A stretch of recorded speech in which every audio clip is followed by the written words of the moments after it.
Hello viewers, thanks for watching my video. This is Harish here. I have listed down some points to be covered today.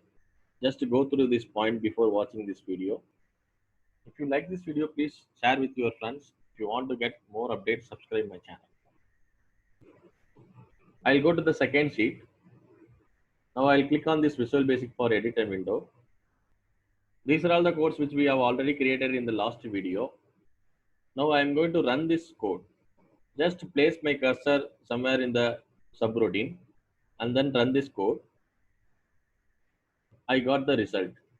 I'll just adjust the column. Now, if I want to run this code step by step, first I will remove this content.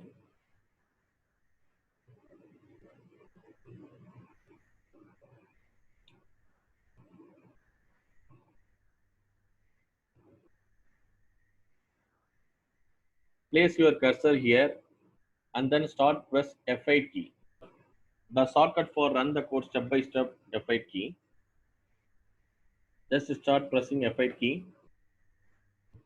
So if you press F8 key, the first line item will be highlighted in yellow color. So this is what the execution point. When you see if something is highlighted in yellow color, that is what the execution point. If you continuously press F8 key, then automatically it will select the next row, and then if you press F8 again, the code will be executed. If you continuously press again, the next code will be executed. Now I will press for multiple times, and then you can see that each and every line has been executed row by row. So that is the shortcut key for F8. So if you want to test your code step by step, each and every row, then you can use this shortcut key F8 key. I'll just remove this content.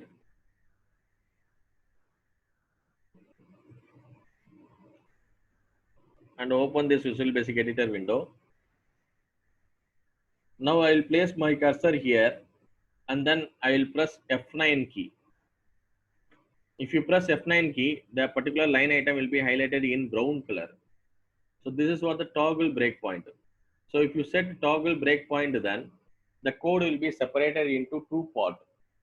If you place your cursor below to the toggle breakpoint and then start running this code, then automatically the code will be running until the toggle point. If you place your cursor in the below and then running again, automatically it will be continue. So this way you can run the code part by part. So these are all the shortcut keys will be very helpful for testing our code. If you want to remove this toggle point, just click here and then press F9 again. It will be removed. Now we are going to see types of errors available in VBA. I'll just list down what all the errors are available in VBA. The first error type is syntax error. The second one is compile error. And the third one is runtime error. When we are receiving this error, then I'll go to the Visual Basic Editor window. Now in this first code, let me remove this double quote.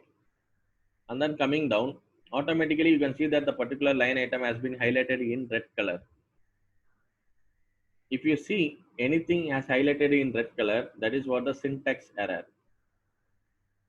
If you have the syntax error in your code and if you try to run the code, then it will not be executed. It will throw the error called syntax error. Now I will select this row and then fix this issue. Syntax error is nothing but if you are missing any symbols, then you will get the syntax error. Say for example, removing this double quote, removing this open bracket or close bracket, and removing this dot, anything, you will get the syntax error.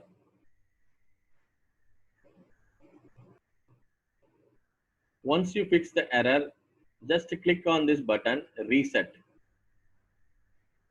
and then start running this code. Now the next error type is compile error.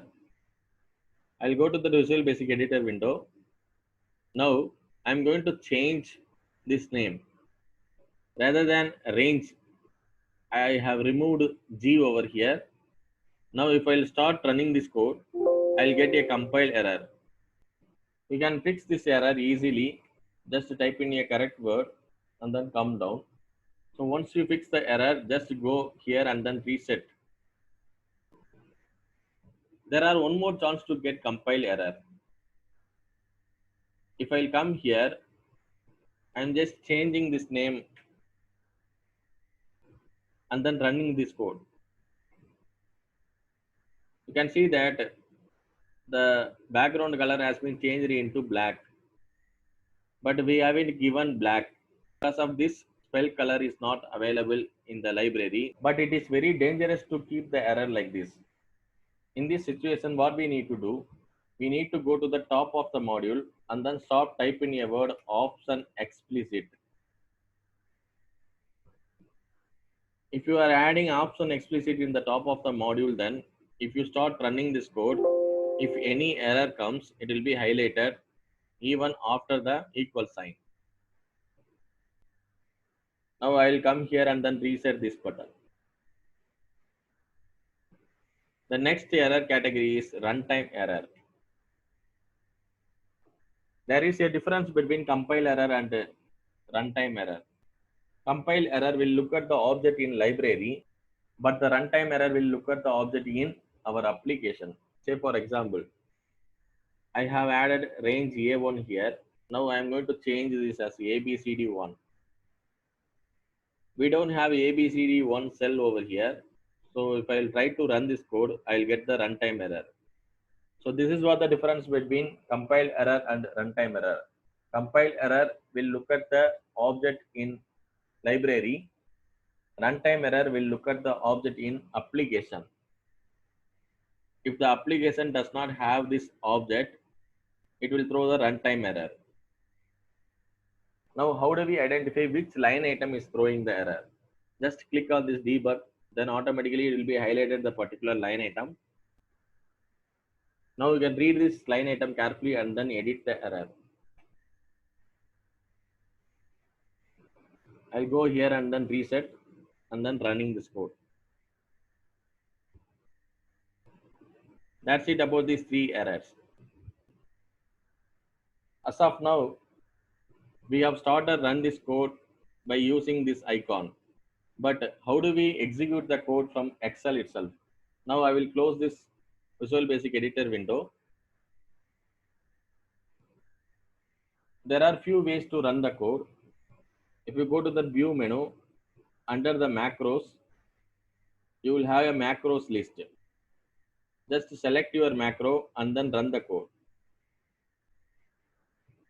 And we have some other option to run the code. If you go to that insert menu, just select any one of the shape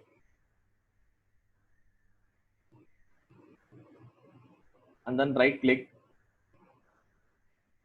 assign macro. Now we need to assign the macro and then click OK. Once you assign the macro, then just right click, edit text. Now I can type something, basic macro. Now we need to align the text. Just right click and then go here, align the text.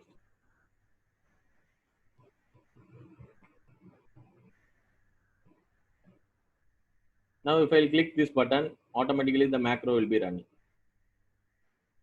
The one more way of running this macro, if you go to the view menu, under the macros, go to the view macros, select your macro and then go to the option. Now you can set the shortcut key over here. Now I am going to set the shortcut key for Control K and then click OK. Now I will cancel this window. First I will remove this content. Go to the home, clear all. Now if I will start press Control K, then automatically the macro will be running. Now we have added the macro. Now I want to save this workbook. Just press Control S. I'll go to the more options. I'm choosing some other location. I'll choose this location. Now we need to select Excel macro enabled workbook option and then click save. I'll just close this workbook and then go to the downloads. I'll open the file. So as soon as you open the file, this security warning will be coming. You need to enable this content. It is just to make sure that you don't have any harmful things are available in the macro. Thanks for watching my video. I'll see you on the next video.